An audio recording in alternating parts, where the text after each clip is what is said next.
बुद्धैति प्रमाण पटुवः कर्तीति नैयायिकः अरिहन् शासन कर्तीति मीमांसिका अरिहन् शासन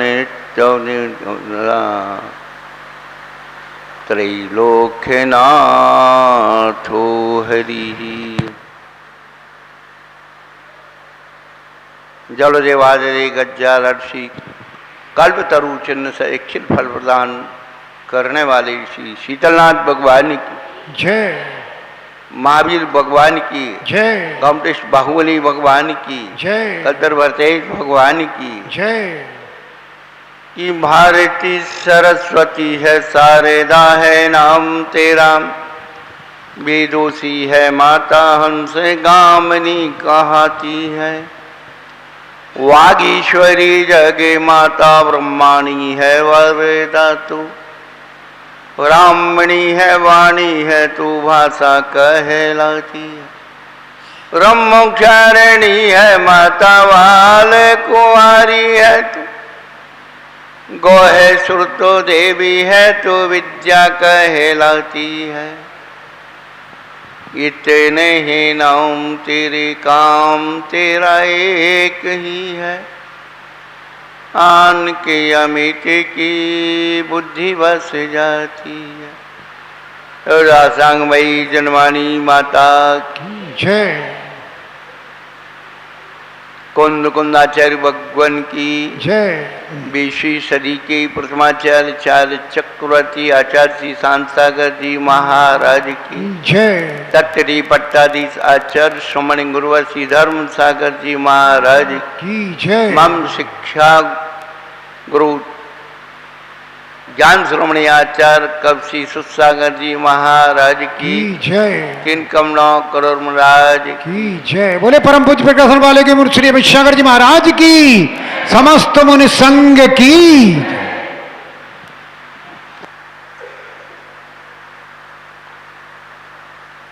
भारतीय संस्कृति पर्व त्योहार उत्सव की संस्कृति है।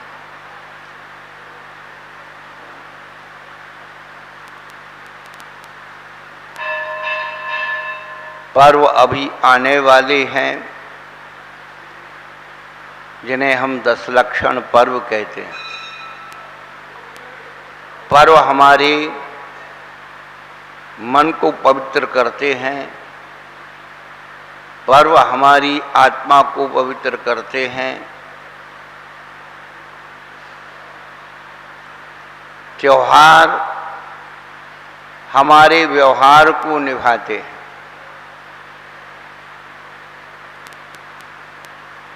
जिसमें त्योहारों में सामाजिकता होती है, सांप्रदाय सद्भाव होता है, वे सब त्योहार होते हैं। और उत्सव जिस कार्य को करने में उत्साह होता है, आनंद होता है, वे उत्सव कहलाते हैं।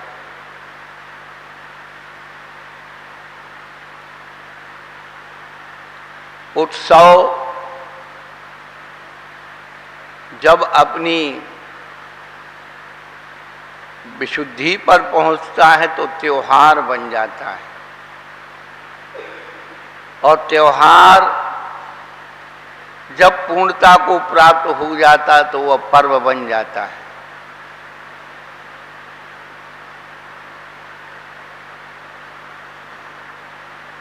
आज यदि अपन किसी भी व्यक्ति का जन्म उत्सव मनाते हैं,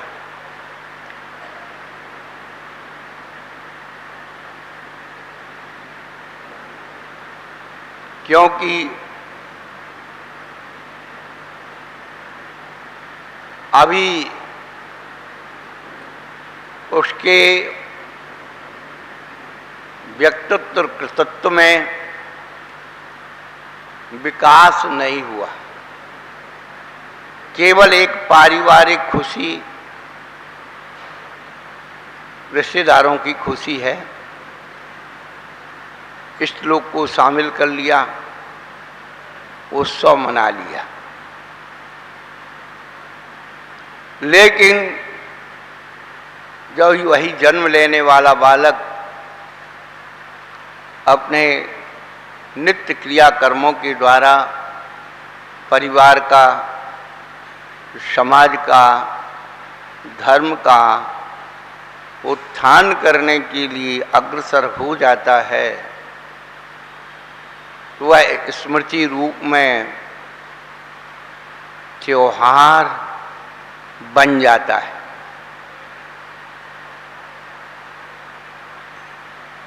और वही जीवात्मा सबसे विराम पा करके अपनी आत्मा की उत्थान में लग जाता है, कृतकृत्य हो जाता है, वह पर्व बन जाता है जो दूसरों को प्रेरणादायी बन जाता है, दूसरों के अंदर जागरण ला देता है।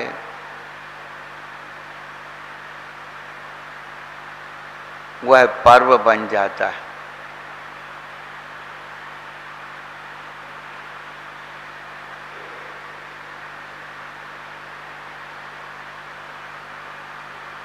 अभी आज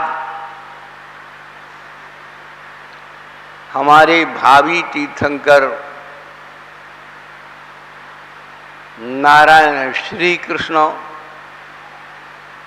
सत्यनारायण जिन्हें कहा जाता है, और भी बहुत सारे नाम हरि उन्हें कहा जाता है,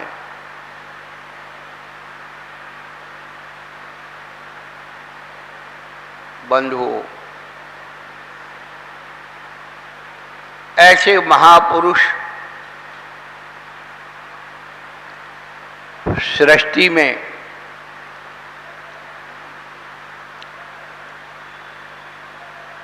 कुछ अवतार लेते हैं और कुछ अवतरण होते हैं।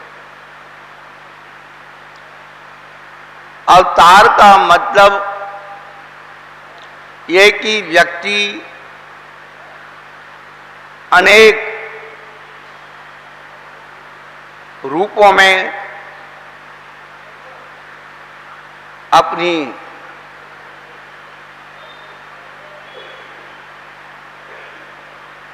क्रियाकलापों को प्रदर्शित करता है।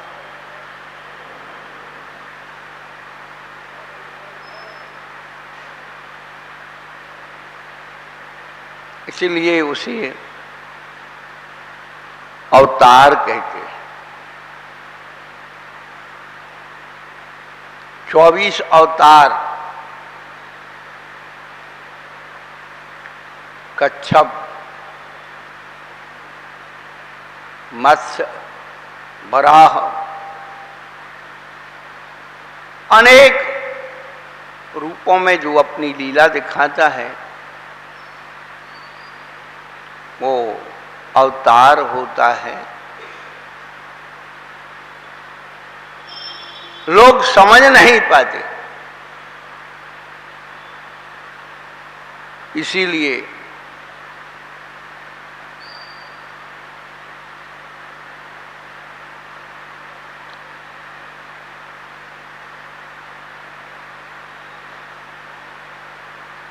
ना जाने किस रूप में नारायण का दर्शन हो जाए।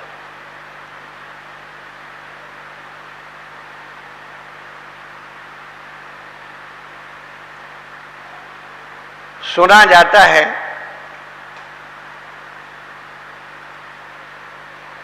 हमारे तुलसीदास जी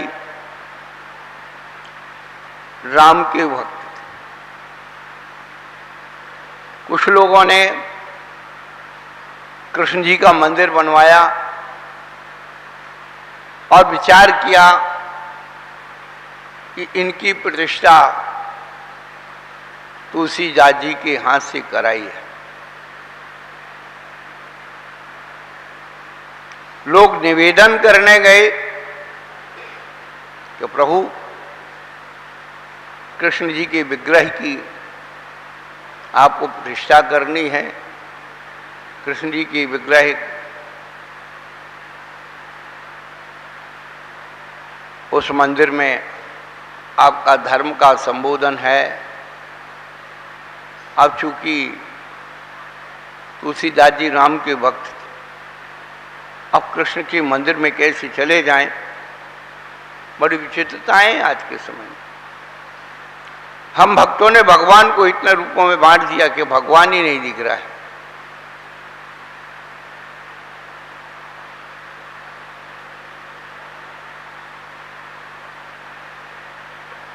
तुलसीदास जी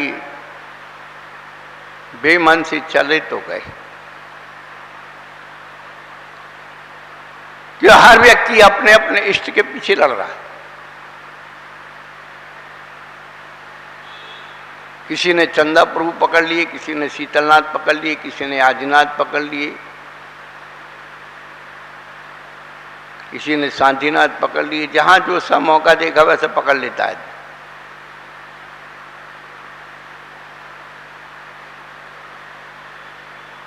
जिस गुरु से, जिस भगवान से, जिस शास्त्र से हमारा स्वार्थ सिद्ध हो जाता है,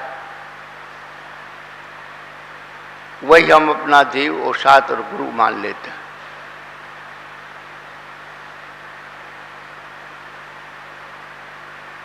देव सात गुरु की शक्ति में कोई भी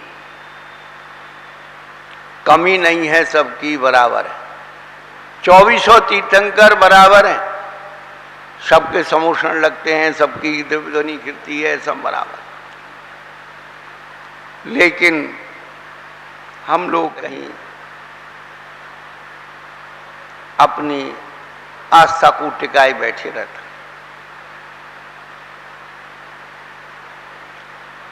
अब तुलसीदास जी सामने जाने को तैयार हुए।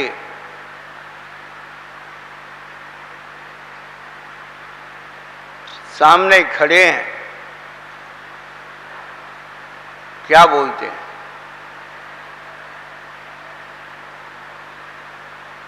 कित राधा कित गोपिका कित मुरली को संग, और तुलसी मस्तक तब नवे धनुष बाण हु अंग।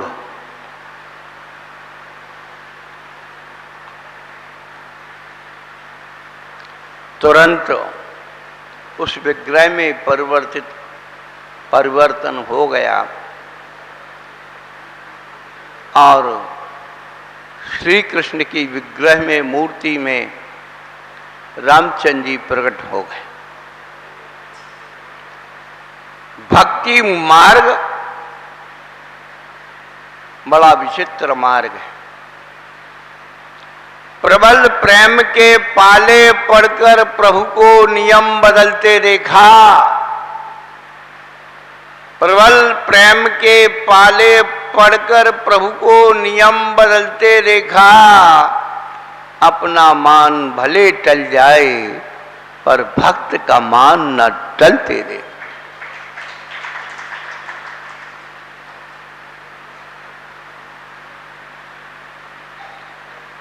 इतनी भक्ति की जो ताकत है, भक्ति की जो ऊर्जा है, हम अपने आप में भक्ति के भावों से भर करके तो देख। पट्ट महादेवी शांतला फुलसल वंश की पट्ट महारानी बनी। एक साधारण से घर में पैदा हुई, इसे हेगड़े परिवार कहा जाता है। राजा महाराजाओं के हेगड़े परिवार जैसे आपके शासकीय व्यवस्थाओं में तहसीलदार होते हैं या सरपंच होते हैं कि आसपास के गांवों का लगान इकट्ठा करके राजकीय कोष में पहुंचाना, जनता की समस्याओं को मंत्रिमंडल में पहुंचाना, बड़ी विचित्र कहानी है। हर बच्ची को, हर महिला को अपने जीवन में पट्ट महादेवी शांतला जरूर पढ़ना चाहिए।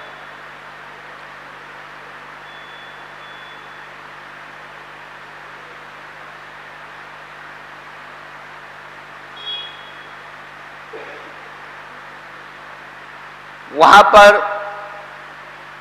एक ही परिवार में 3 धर्म माने जाते। पट्ट महादेवी शांतला की मां जैन धर्म की उपासना करते, उनके पिताश्री हेगड़े जी वैष्णव धर्म की उपासना करते, और उनका एक सेवक था, बहुत अच्छा किरदार उसका था, रेवी मैया उसका नाम था, और वैष्णव धर्म की उपासना करता। जब कभी उनका परिवार श्रवण बेलगोल की यात्रा पर जाता था, परिकर सहित, तब हेगड़े जी को बाहुबली भगवान के अंदर शिव जी का रूप दिखा करता था कि खड्गासन में शिव जी खड़े हुए हैं,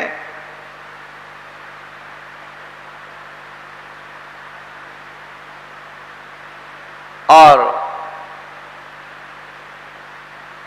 उनका जो नौकर था, सेवक था रेवी भैया, उसको शंख चक्र गदाधारी विष्णु भगवान का रूपक दिखा करता था। और शांतला तो, और उसकी मां तो जिनेंद्र भगवान का ही रूपक, क्योंकि जिसकी आस्था होती है उसी का आकार बन जाता है।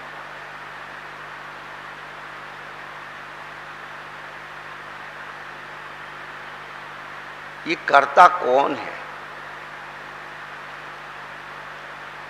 आदि पुराण में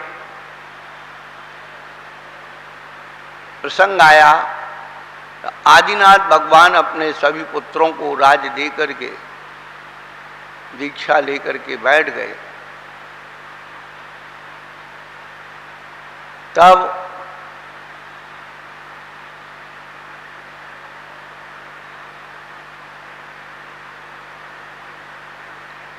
दो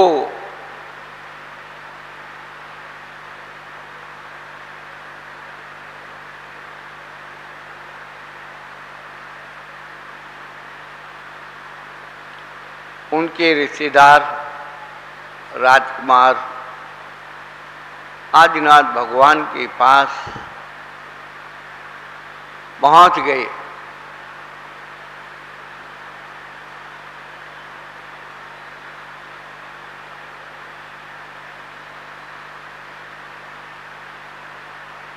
नाम दोनों का थोड़ा सा स्मृति में नहीं आ रहा। वो जिद करने लगे कि प्रभु आपने सबको राज दे दिया, हमें क्या दिया?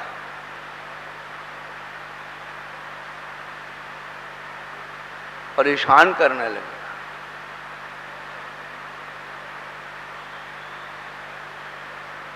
बहुत समय तक परेशान करते रहे। धर्मेंद्र का सिंहासन हल गया।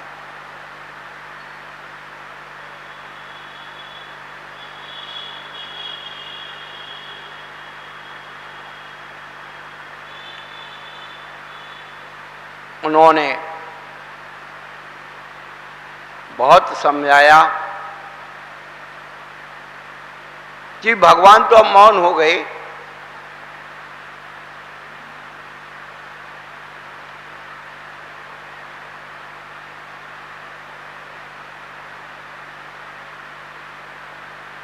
कच्छ और महाकच्छ नाम आ गया। कच्छ महाकच्छ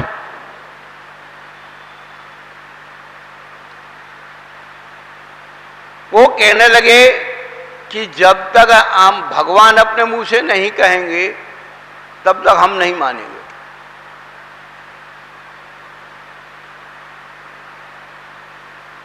तब धर्मेंद्र ने अपनी विक्रिया के द्वारा, भगवान की मुद्रा पीछे थी, अपनी मुद्रा आगे बनाई। शोले पिक्चर में मूर्ति के पीछे बैठ करके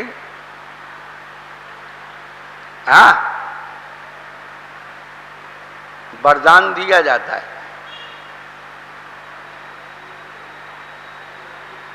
क्यों, क्या बात है, कुछ गलत बोल गई क्या?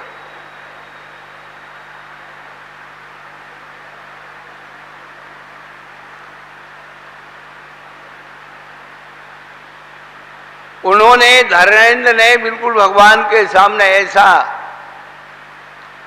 रूपक प्रस्तुत किया कि जैसे साक्षात भगवान ही बोल रहे हों। और उन्होंने कहा कि भाई, कच्छ को विजयात पर्वत पर जो उत्तर श्रेणी दक्षिण श्रेणी है, एक को उत्तर का और एक का दक्षिण श्रेणी का राज्य दिया जाता है। कहने का अभिप्राय यह है, अवतार में रूप बदले जाते हैं। अवतरण ऐसी ज्यों की त्यों, पूर्व प्रयोगा उसी भावना से, जैसे कुंभकार एक से बिल्कुल घड़े उस पर बनाता है। आप देखेंगे 1 इंच का भी फर्क नहीं होता। घड़े बनाता है ना, जब देखो आप, एक से, जब प्रारंभ में भी कच्चा घड़ा बनता है, आप देख लेना कभी फोटो में, उनका गला भी एक से ही दिखेगा, उसका पेट भी एक से ही दिखेगा, और ठुकने पिटने के बाद भी बिल्कुल आप देखोगे एक से लगे रहते। बनाता हाथ से, ये कला और विज्ञान है, कहीं से भी टेढ़ा मेढ़ा नहीं होता। ठीक उसी प्रकार से जो अवतरण होता है, बिल्कुल एक सा होता है, एक सी विधि होती है, पांचों कल्याणक एक से मनाए जाते हैं।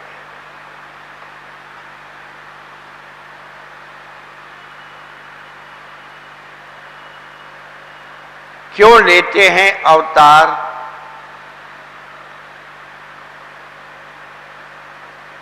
आप सबने महाभारत देखी है, ये नहीं कह रहा हूं की है, अब घर में करते हो तो उसके लिए हमारी जवाबदारी थोड़ा ही। रामायण सीरियल भी आपने देख लिया और महाभारत भी देख ली। एक भाई साहब अपने पुत्र के लिए लड़की देखने गए।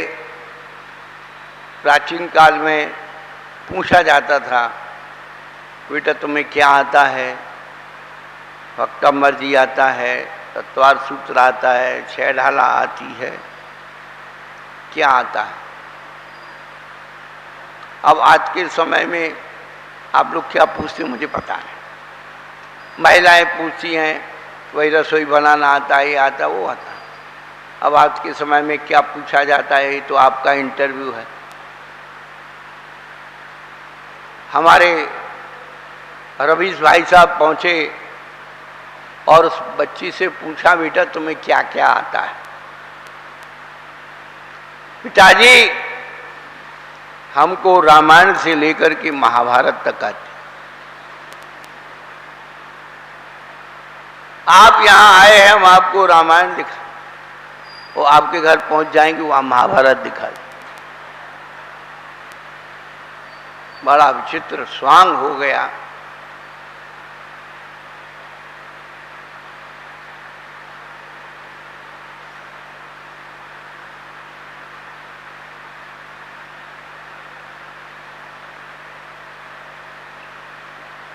रामायण और महाभारत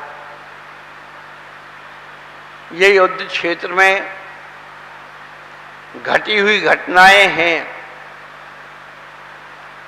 परंतु दोनों के रूपक अलग अलग।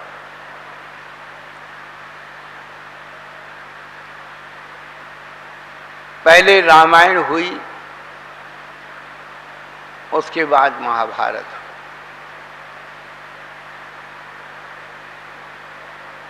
रामायण का मतलब सब कुछ ले लो, और महाभारत का मतलब सुई की नोक के बराबर भी नहीं देंगे। अब हम सबको अपने अंदर पात्रता चुननी है कि हमें रामायण के पात्र बनना है या महाभारत के पात्र बनना है।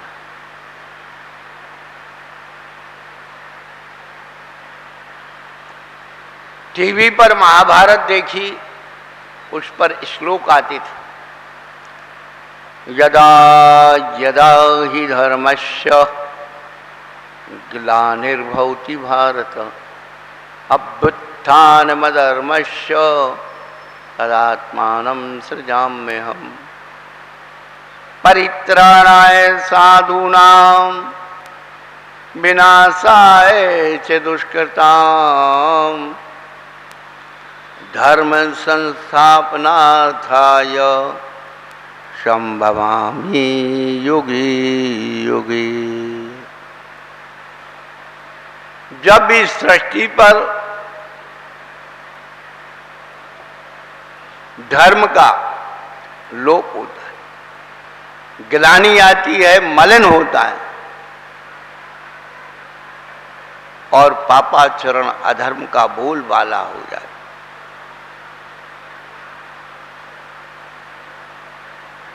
तभी तभी इस सृष्टि को व्यवस्थित करने के लिए अवतार लेते हैं। क्यों?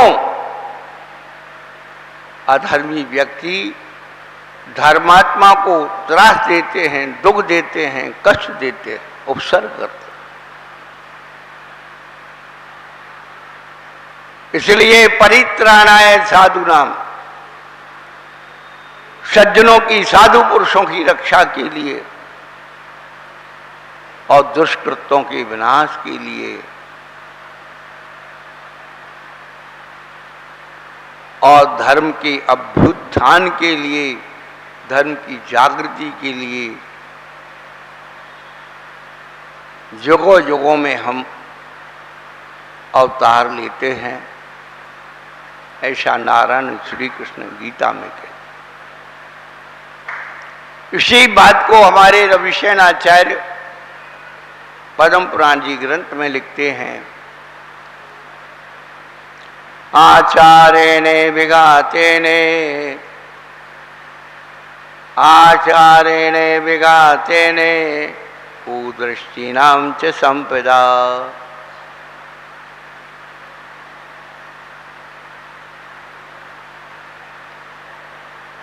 आचार्येणे विघातेने कुदृष्टीनां च संपदा। अब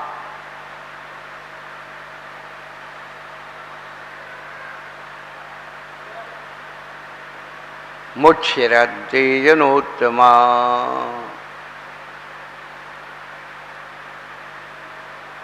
धर्म ग्लानि परिप्राप्त मुच्यन्ते जनोत्तमा।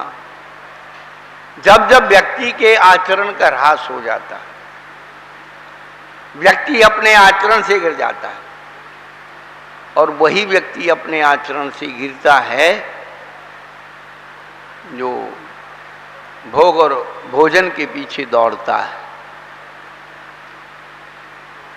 आचरण से गिरने का ही मतलब यही होता है। पैसा से गरीब हो जाए उससे कोई मतलब नहीं है।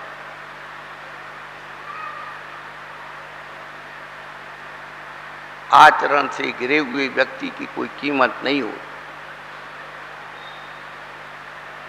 धन गया तो कुछ नहीं गया, स्वास्थ्य गया कुछ गया, और चरित्र गया तो सब कुछ गया।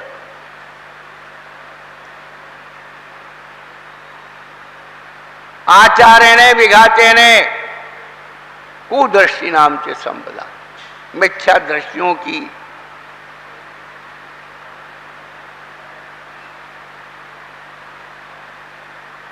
भरमार हो जाती है। मिथ्या दृष्टियों के पास प्रभाव बढ़ जाता है, जिसके कारण धर्म गिलानी, धर्म में गिलानी आती है, मलिनता आती है। ऐसे समयों में मुक्षरते जनोत्तमा,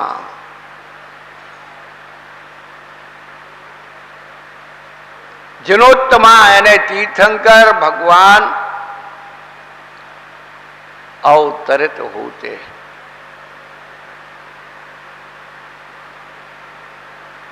इसलिए हमारे यहाँ पंच कल्याणक में गर्भावतरण सुना नाम आपने? गर्भावतरण, गर्भ कल्याणक को गर्भावतरण भी कहते हैं।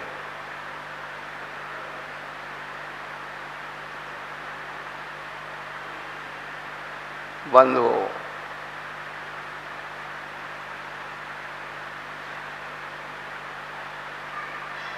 कोई भी महापुरुष जब सृष्टि पर जन्म लेता है, कुछ ना कुछ लक्षण चिन्ह प्रतीक अपने आप पैदा हो जाता।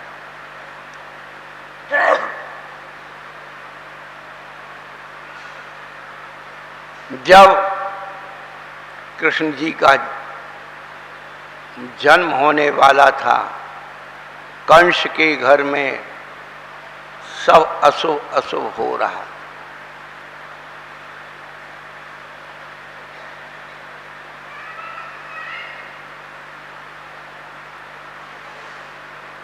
बड़ी विचित्र घटनाएं, जिनका जन्म जेल में हुआ और मृत्यु जंगल में हुई। हमारे महापुरुषों का जन्म और मृत्यु दोनों ही उपदेश देते हैं।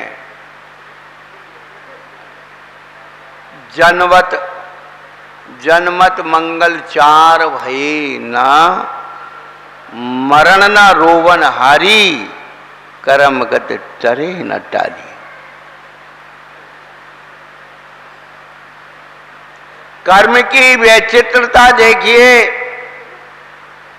जिनके जन्म पर मंगल चार नहीं हुए और मृत्यु पर कोई रोने वाला नहीं था,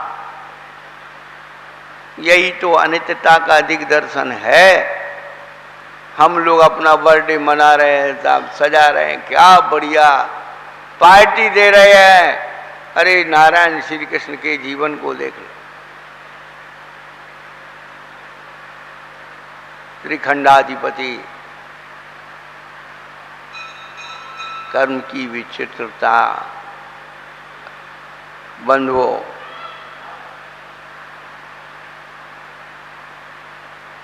नारायण श्री कृष्ण का जीवन चरित्र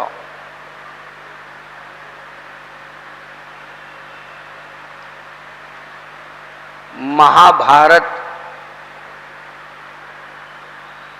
के अंदर संकलित किया गया और महाभारत के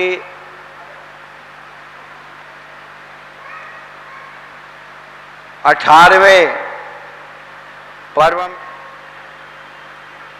उसके कई उपपर्व हैं। उसमें भीष्म नाम का पर्व है, उसी के अंतर्गत गीता आती है। गीता एक इस पार्ट का नाम है, एक हिस्से का नाम, पूरी महाभारत गीता नहीं।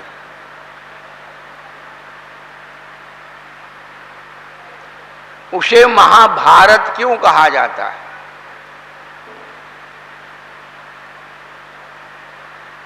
महा तो सब जानते हैं, महान, विराट। और भारत शब्द का अर्थ क्या है? भा माने प्रकाश और रत माने रमण करने वाला। हमारे देश को भारत क्यों कहा जाता है? अभी पूरे विश्व के पटल पर हिंदुस्तान, इंडिया सब खत्म, केवल भारत। हमारे ऋषि मुनियों ने हमारे इस देश को भारत ही कहा है। आप इतिहास नहीं पढ़ते हैं, ना अपने धर्म का पढ़ते हो, ना दुनिया के धर्म का पढ़ते हो।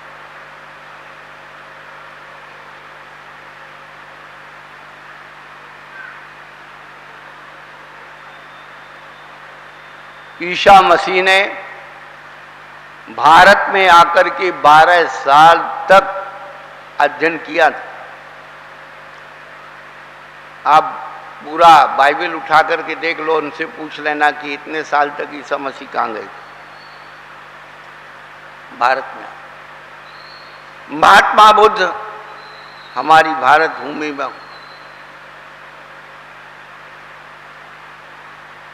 जितने भी लौकिक पुरुष, अलौकिक पुरुष हुए,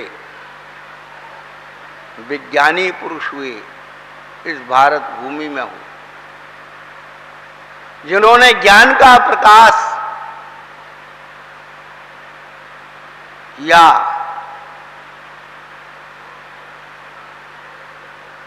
इसलिए इस भूमि का नाम भारत है।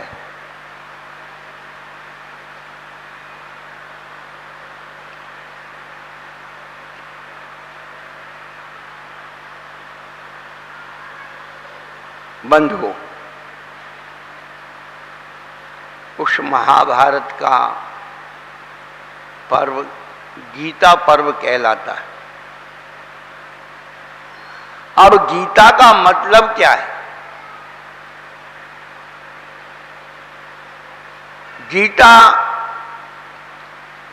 उस ग्रंथ का नाम रखा गया है, लेकिन वास्तव में थोड़ा सा विग्रह करें, गी यानी वाणी और ता माने तारने वाली। जो वाणी हमें संसार सागर से तार दी, उसका नाम गीता है।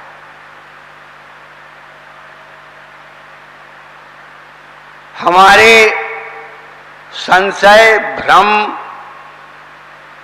अज्ञान, मोह को नाश कर दे, उसका नाम गीता है। हमारे ज्ञान चक्षुओं को खोल दे, उसका नाम गीता है। जो हमारे अंदर के मोह को मार दे, उसका नाम गीता है। बंधुओं, यह गीता बहुत पुरानी है। नारायण श्री कृष्ण के पहले से भी पुरानी है।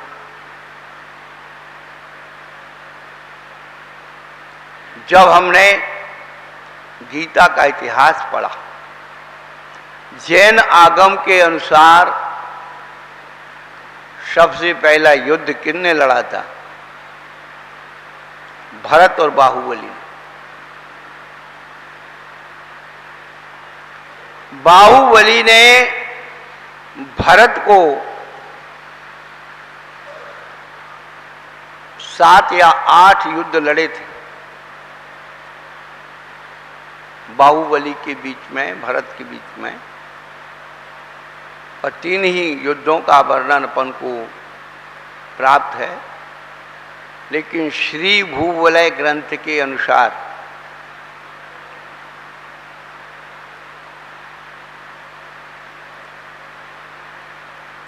सर्वप्रथम बाहुबली ने भरत को गीता का उपदेश दिया था प्राकृत भाषा में। ये बातें आपको कोई बताएगा नहीं, क्योंकि किसी को फुर्सत नहीं।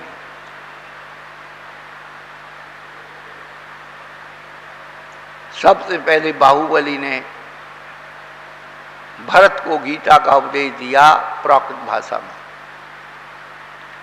उसके बाद नेमिनाथ भगवान ने कृष्ण को गीता का उपदेश दिया मागधी भाषा में, मागधी। उसके बाद वही उपदेश कृष्ण ने अर्जुन को दिया संस्कृत भाषा में।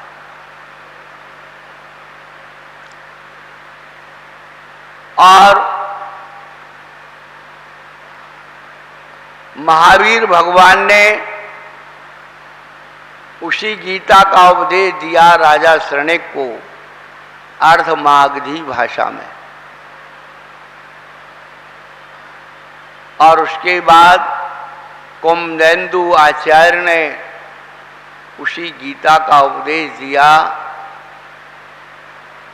महाराजा अमोघ वर्ष को, दक्षिण भारत में थे अमोघ वर्ष, उनको गीता का उपदेश दिया कन्नड़ भाषा में।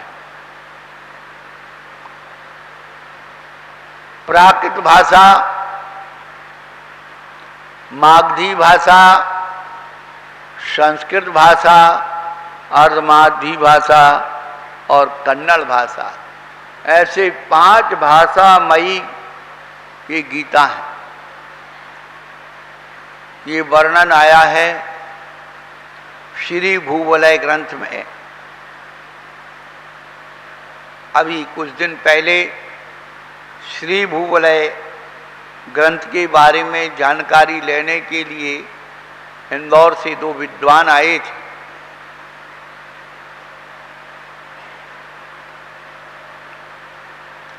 काफी चर्चा हुई।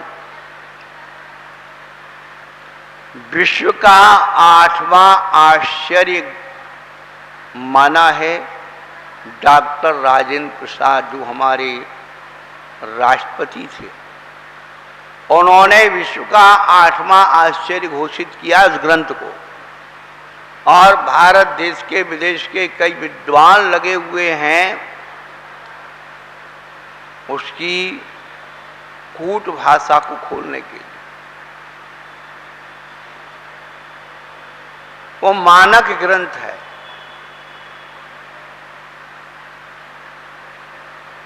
अभी तक कुछ ही अध्याय उसको खोल पाए, बाकी सब रखे हुए हैं। खैर, उसकी चर्चा बहुत लंबी चौड़ी है, परंतु बंधुओं,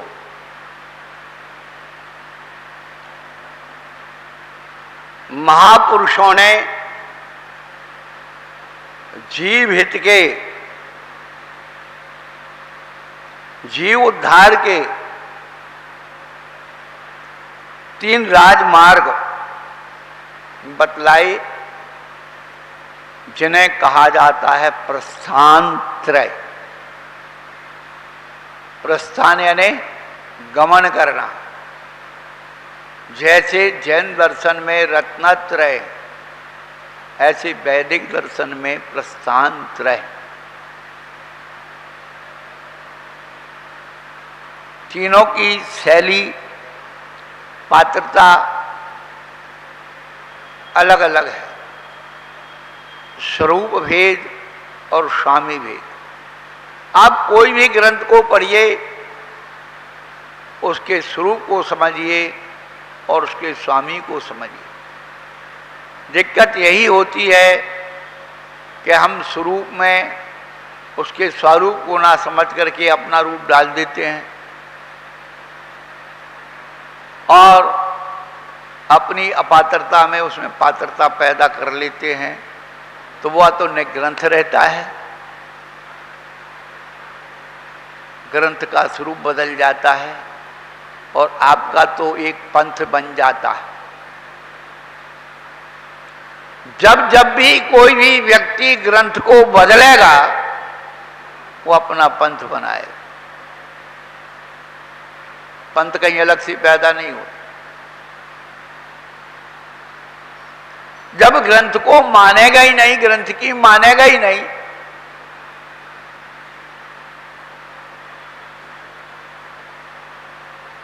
झगड़ा तो इसी बात का। आपके धर्म में नहीं, सारे विश्व के धर्मों में झगड़ा। मैं तो इतने सारे, सबको एक ही बात है कि भाई सब जीव का हित होना चाहिए, कल्याण होना चाहिए, मोक्ष जाना चाहिए, सबका एक, चाहे वो कोई भी संत महात्मा हो, किसी भी धर्म के हो।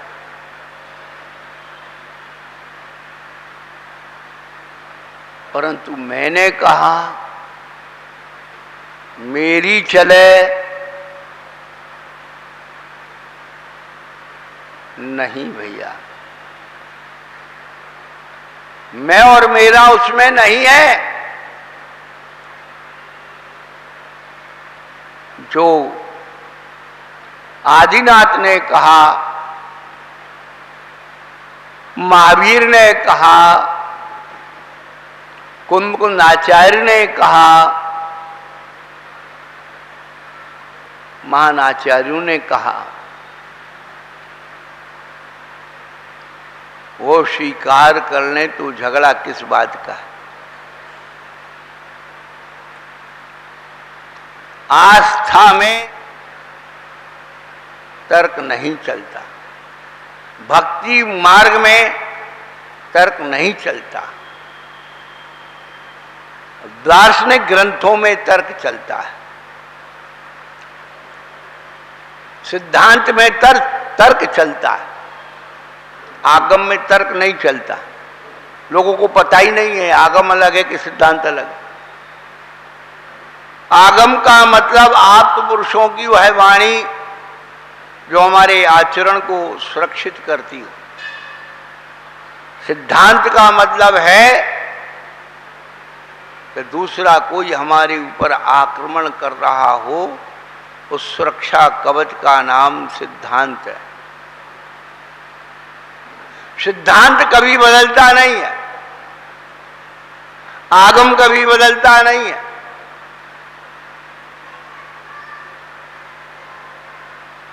लेकिन मूर्खों के हाथ में जब आगम और सिद्धांत पड़ते, वो शास्त्र को शस्त्र बना देते हैं और शस्त्र का शास्त्र बना देते, सब उल्टा कर देते।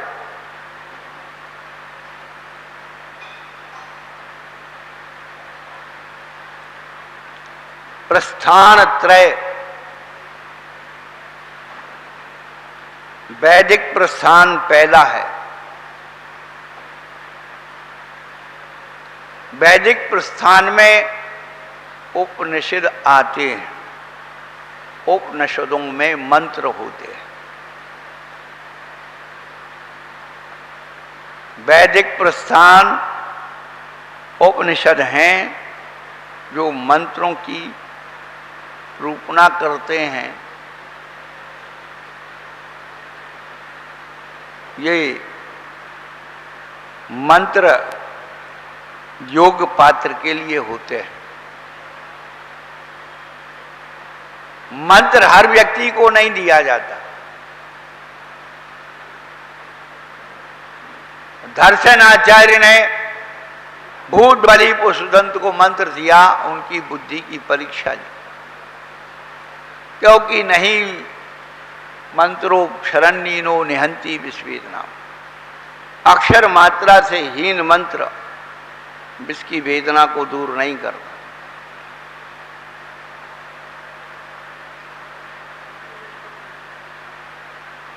यंत्र, तंत्र और मंत्र। यंत्र क्या है? जो जड़ को कीमती और गतिमान बना देता वो यंत्र है। वही लोहा नीचे पड़ा हुआ था, उसकी कोई इतनी कीमत नहीं थी, लेकिन उसी लोहे को एक पंखा बना दिया। वही लोहा कीमती और गतिमान आपके ऊपर ठंडी हवा दे रहा है। वही लोहा जो कबाड़े में पड़ा था, एक साइकिल बना दी, आप गतिमान हो गए।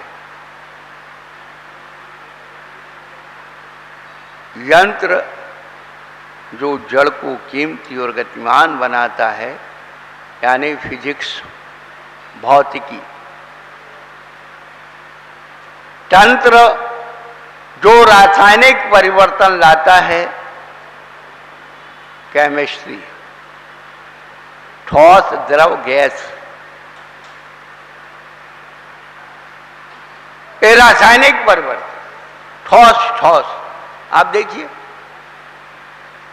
पारसमणि पत्थर ठोस है, लोहे का टुकड़ा ठोस है, दोनों को आपस में मिलाया, सोना बन गया।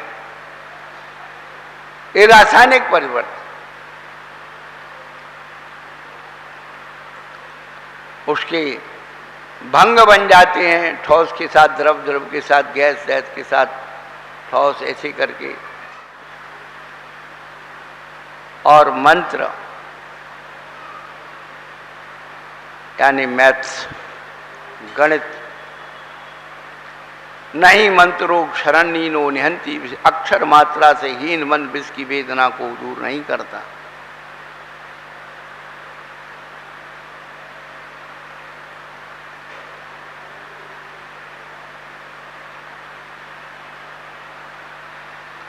तो वैदिक प्रस्थान में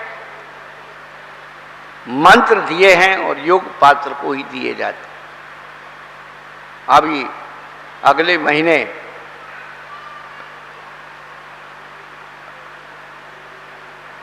पितृपक्ष और मातृपक्ष लगेगा। मंत्रों की आराधना, मंत्रों की सिद्धि, तंत्र विज्ञान, मंत्र विज्ञान,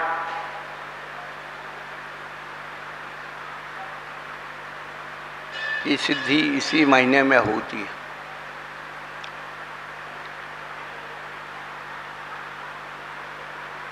लोगों को जानकारी नहीं है,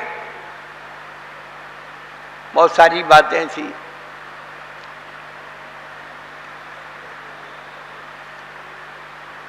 उसके बाद दार्शनिक प्रस्थान, ब्रह्म सूत्र,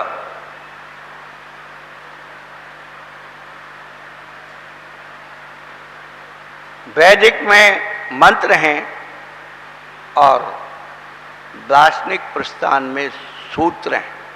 जैसे आपका तत्वार सूत्र है, और तीसरा है स्मार्त प्रस्थान। ये भगवत गीता है, श्लोक। भगवत गीता श्लोक के अंदर है।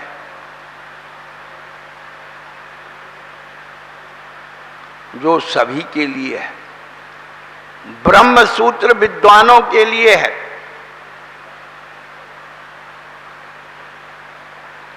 तीनों की पात्रताएं अलग अलग दी है। कहने का अभिप्राय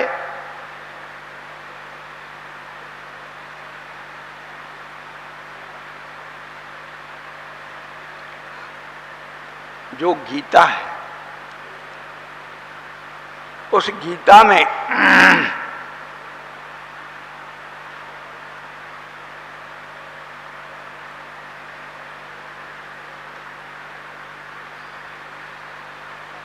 क्या रहस्य भरा हुआ है। आज तक गीता के ऊपर सैकड़ों विद्वानों ने टीकाएं लिखी, जैसे तत्वार्थ सूत्र पर आपके यहाँ टीका है, समय सार पे टीका है,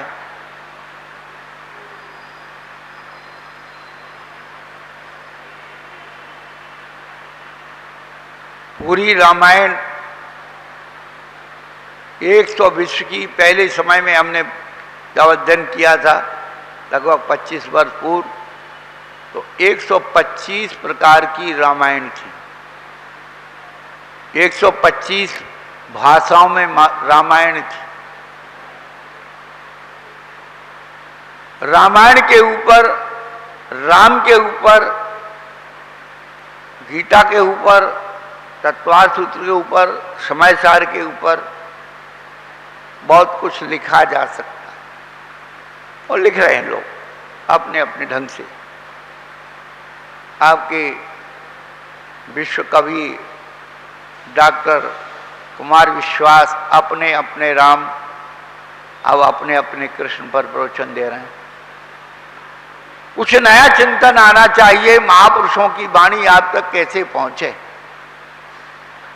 आपके जीवन की शंकाओं का समाधान कैसे हो,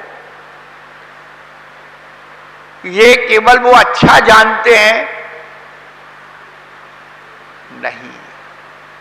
उस ज्ञान के प्रकाश में अपनी चेतना को ढूंढने का प्रयास कीजिए। प्रवचन का मतलब, महाराज बहुत अच्छा बोलते हैं, महाराज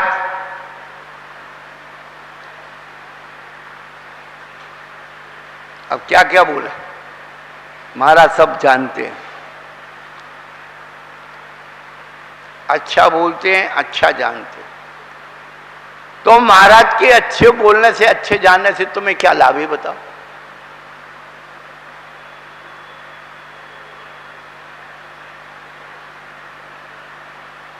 अरे दीपक लेकर के भी कोई रास्ते में, जलता हुआ दीपक लेकर के भी कुएं में गिर रहा है, गड्ढे में गिर रहा है, तो दीपक लेने का फायदा क्या है।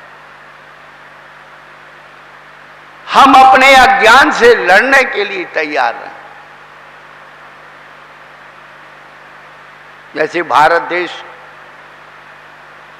दूसरे देशों को आयात सप्लाई कर रहा है, अन्याय के प्रति शस्त्र उठा रहा, ऐसे ही हम अपने ज्ञान से अज्ञान को नष्ट करने की प्रक्रिया को जागृत करें। नीरज जैन सतना वाले आपके यहाँ कई बार आए, उन्होंने एक पुस्तक लिखी मानवता की धुरी, और उसमें उन्होंने अपने शरीर में एक महाभारत की स्थापना करके बताया, अपना अपना महाभारत। उसके हर पात्र को हमारे मन वचन काय में घटित करके और उपमा के द्वारा उस महाभारत को बताया।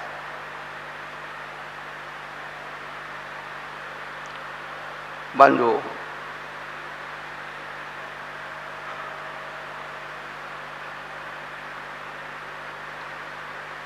गीता में योग सूत्र है, जिसमें कर्म योग, ज्ञान योग और भक्ति योग,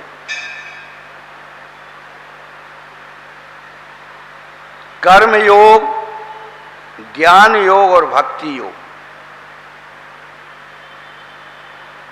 मुख्य रूप से 3 बातों का वर्णन।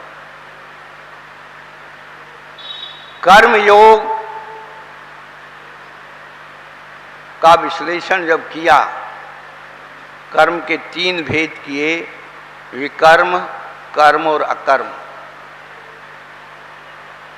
विकर्म यानी बुरा कर्म, कर्म यानी अच्छा कर्म, अकर्म यानी जो अच्छे और बुरे से परे हो गए वो अकर्म। इसी बात को हमारे जैनाचार्य ने, कुंदकुल आचार्य भगवान ने बताया, कर्म के 3 रूप, अशुभ, शुभ और शुद्ध। अकर्म वह अवस्था है जो बिल्कुल परम ब्रह्म को प्राप्त। विकर्म का मतलब बुरे कर्म, खोटे कर्म, पाप कर्म, और कर्म का अर्थ करने योग्य कर्म। इसलिए उन्होंने कहा कर्मण्यवाधिकारस्ते मा फलेषु, कर्म करो, कर्म करने पर तुम्हारा अधिकार है, उसके फल की कांक्षा मत करो।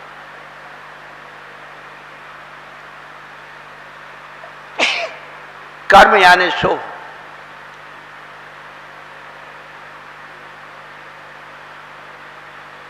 और इसी कर्म को करने की प्रेरणा गीता में दी।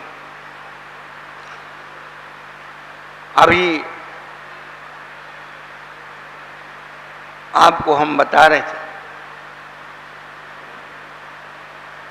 गीता का उपदेश अर्जुन को दिया जा रहा है। बहुत सारी बातें, आज समय आपका गड़बड़ हो गया।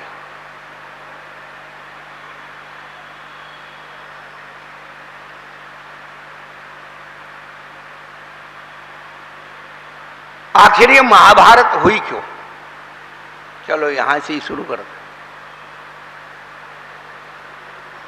जब प्रतिज्ञानुसार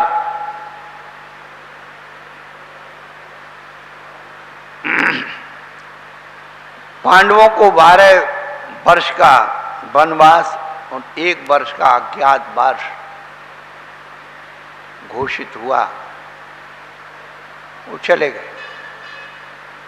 और पूरा कार्य करने के बाद जब लौटे तो उन्होंने कहा भाई हमारा आधा राज्य दो। कौरवों का मन पलट गया, बोले आधा राज्य क्या, तुम्हें सुई की नोक के बराबर भी नहीं देंगे। महाभारत की शुरुआत यहीं से हो। फिर भी कंप्रोमाइज हुआ। उन्होंने कहा भाई आधा राज्य मत दो, एक काम करो, हमको 5 गांव दे दो। 5 गांव दे दो, हम 5 भाई हैं, इसी में खुश हो जाएं।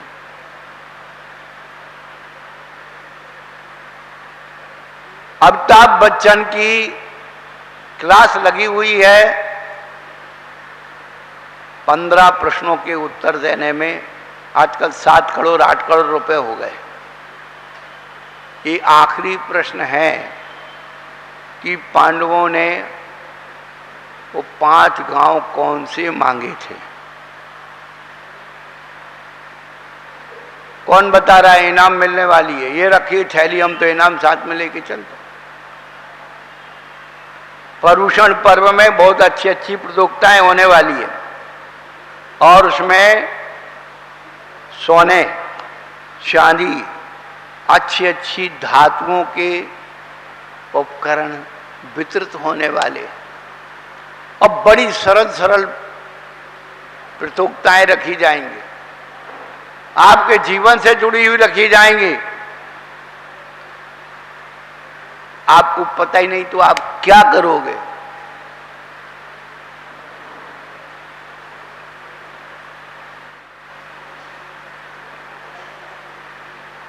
तैयारी करो भाई। है कोई 5 गांव नाम बताने वाला? इस गांव में 5 गांव के नाम बताने वाला कोई नहीं है, बताइए आप। ये पुरस्कार अलग हटके होगा, जो 10 पुरस्कार मिले हैं उनके अलावा पुरस्कार होगा। हाँ बिल्कुल, उसके अलावा होगा, चिंता मत करो। बहुत बढ़िया, अब पता हो तब ना पुरस्कार। सोने की भी शील्ड रख दो तो भी कुछ नहीं होने वाला है। इंद्रप्रस्थ पहला इंद्रप्रस्थ यानी दिल्ली, और दिल्ली का पहले नाम था ढिल्ली। ढिल्ली ढिल्ली नहीं पता है आपको? हमें पता है कि आपको नहीं पता है। हमें ये पता है कि आपको नहीं पता है। और दिल्ली का नाम पहले ढिल्ली था, और उसका शिलालेख लिखा है हस्तिनापुर के प्राचीन मंदिर में। मैन मंदिर के पीछे उस शांतिनाथ भगवान की खड्गासन मूर्ति है, उस पर लिखा है ढिल्ली।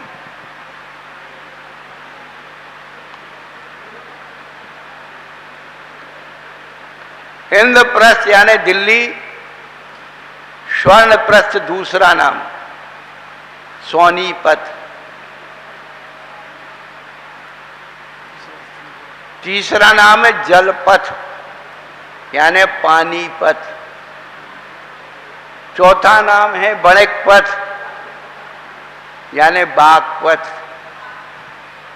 और पांचवा नाम है त्रिपथ। त्रिपथ त्रिपथ ये गाजियाबाद के पास है, या ये गुड़गांव का नाम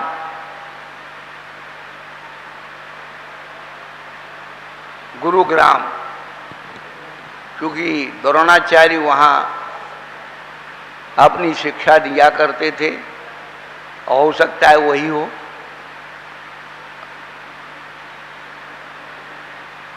और द्वारा बोला है, द्वारा बोलना है।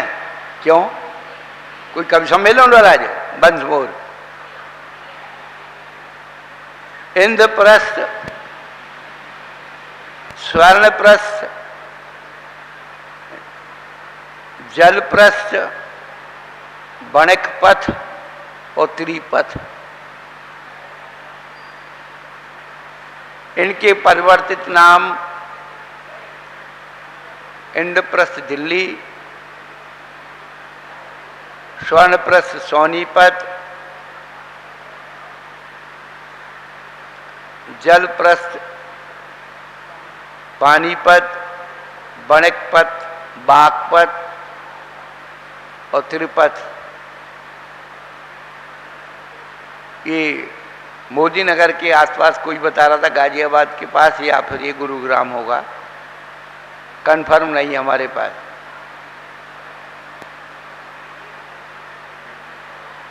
पांच गांव देने को भी राजी नहीं, तो हुआ वही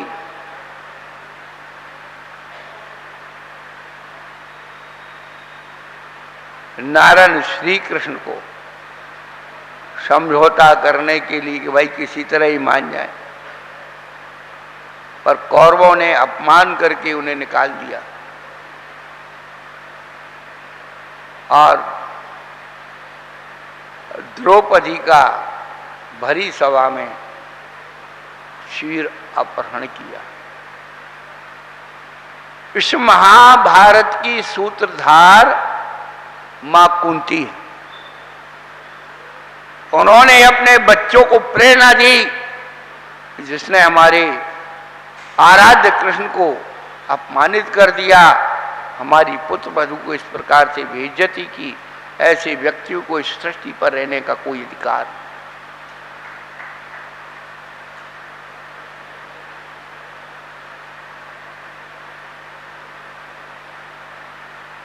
युद्ध की तैयारी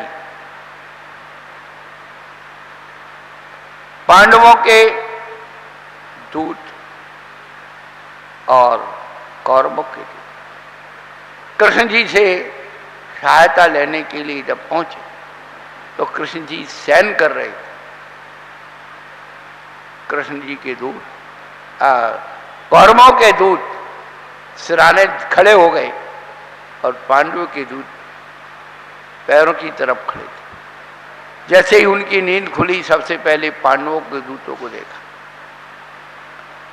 उन्होंने निवेदन किया, कौरवों के दूत ने फैसला ये हुआ कि भाई जिसको सबसे पहले देखा, उन्होंने कहा भाई हम तो पांडवों के साथ ही रहेंगे, युद्ध लड़ेंगे नहीं, और हमारी सेना कौरवों के साथ रहे। कौरव खुश हो गए, कौरव के दूत करे हम बहुत जाने रहेंगे, ये तो कम है।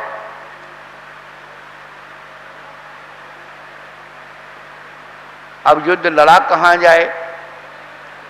युद्ध भूमि ढूंढने के लिए निकले तो कुरुक्षेत्र,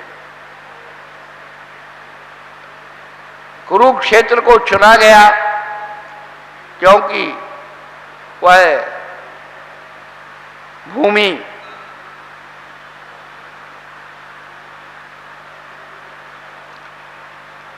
यज्ञादिक धर्म कार्य होने से, राजा कुरु की तपस्या भूमि होने से धर्म क्षेत्र का संकेत और धर्म की साक्षी से हित अहित का न्याय होना चाहिए, पहला कारण। दूसरा कारण, जब वह उस भूमि को देखने के लिए गए, यही बरसात के दिन थे, एक महिला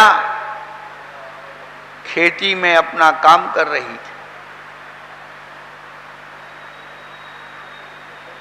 50 साल पहले महिलाएं खेत में काम करने जाती थी, गांव में रहती थी, खेत में काम करती। अब तो कोई काम करने की जरूरत नहीं, भोग भूमि आ गई, सब तैयार मिल रहा है। वो महिला जो है खेत में काम कर रही थी, खेत में पानी भरा हुआ था, उस पानी की उसमें जरूरत थी। हुआ ये कि खेत की पार टूट गई और पानी बहने लगा। महिला ने बहुत कोशिश की पानी रोकने की, पानी रुका नहीं। पहले महिलाएं अपने बच्चों को भी ले जाती थी, वहीं पेड़ों की छाया में झूला डाल के। जब वो पानी नहीं रुका तो उस महिला ने अपने बच्चे को उठाया और गड्ढे में डाल दिया और मिट्टी डाल दी। ये दृश्य जब देखा कि इस भूमि में निर्ममता है,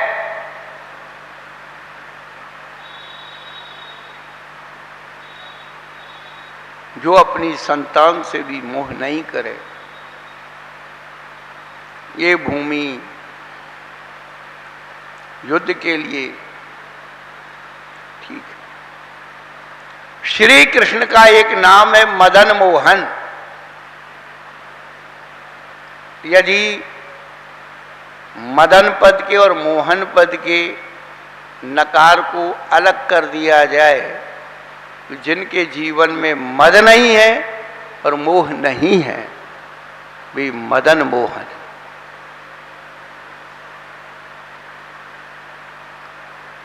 जिनके जीवन में मद और मोह नहीं हो, वे ही मदन मोहन होते।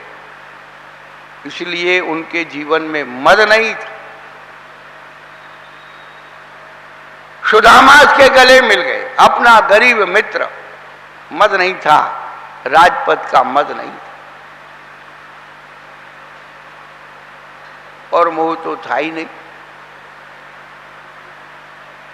इतना बड़ा राज होकर के भी कोई मोह नहीं था,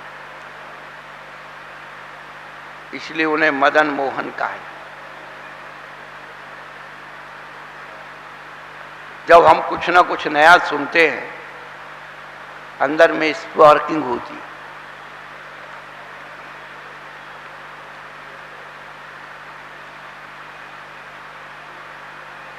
फिर महाभारत में जो हुआ आप सब जानते हैं। चलने की जब तैयारी हुई, अर्जुन धनुष बाण लेकर के नीचे खड़े हैं, श्री कृष्ण सारथी बने। बंधुओं, नारायण श्री कृष्ण सारथी थे। सारथी वही होता है जो न्याय के प्रति लड़ता है, और जो अन्याय का साथ देता है वो स्वार्थी होता है। सारथी और स्वार्थी।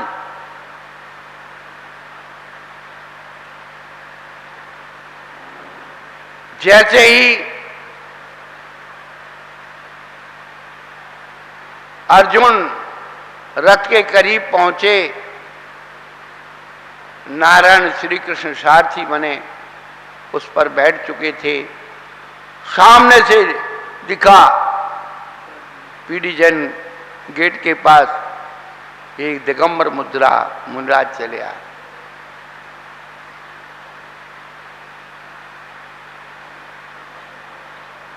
कृष्ण ने अर्जुन को आवाज दी, आरोह स्वार्था पार्थ गांडीव स्व करे कुरु निर्जा मेदिनी मन्ने निर्गंथा से सम्मुखे। ये अर्जुन शीघ्र ही अब रथ पर आरूढ़ हो जा। आरोह स्वरथो रथो पार्थ, पार्थ अर्जुन का नाम। गांडीव स्व करे कुरु, गांडीव धनुष अपने हाथ में संभाल, इस युद्ध को तू जीता हुआ ही समझ। क्यों? सामने से निर्गंथ मुनिराज चले आ रहे। आजकल महाराज का दर्शन हो जाए तो अशुभ हो जाता है। आजकल महाराज थोड़े दिन रुक जाए तो बहुत कष्ट हो जाता है, क्योंकि पंचों का व्यापार समाप्त हो जाता है। या ऐसे महाराज मिल जाए जो खूब बोली लगा दें और आपको पैसा दिला दें। महाराज कहीं जाइयो मत, आपकी तो हम वही व्यवस्था करें। बिल्कुल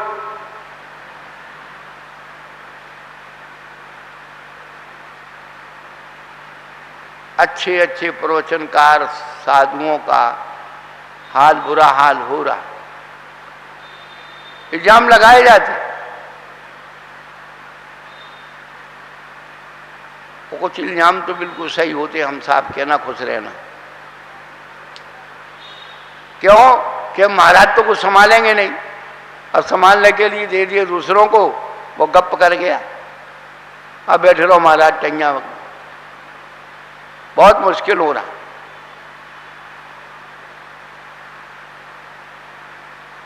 उस समय जब वो रथ चला, युद्ध भूमि में पहुंचा, अर्जुन कहने लगे एक बार मैं सब देख लूं। अब उन्हें कौन दिख रहा था? अपने सारे रिश्तेदार दिख रहे थे। उनकी आत्मा कांप गई।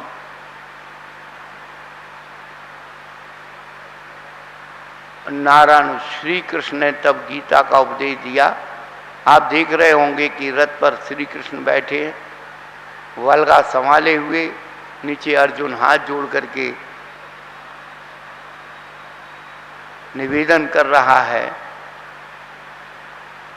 तब नारायण श्री कृष्ण गीता का उपदेश दे रहे हैं कि आत्मा मरती नहीं है, और ये जितने भी शरीर के संबंध हैं ये शाश्वत नहीं है। यदि तू इन अधर्मियों को नहीं मारेगा तो ये फिर वही सज्जनों को कष्ट देंगे।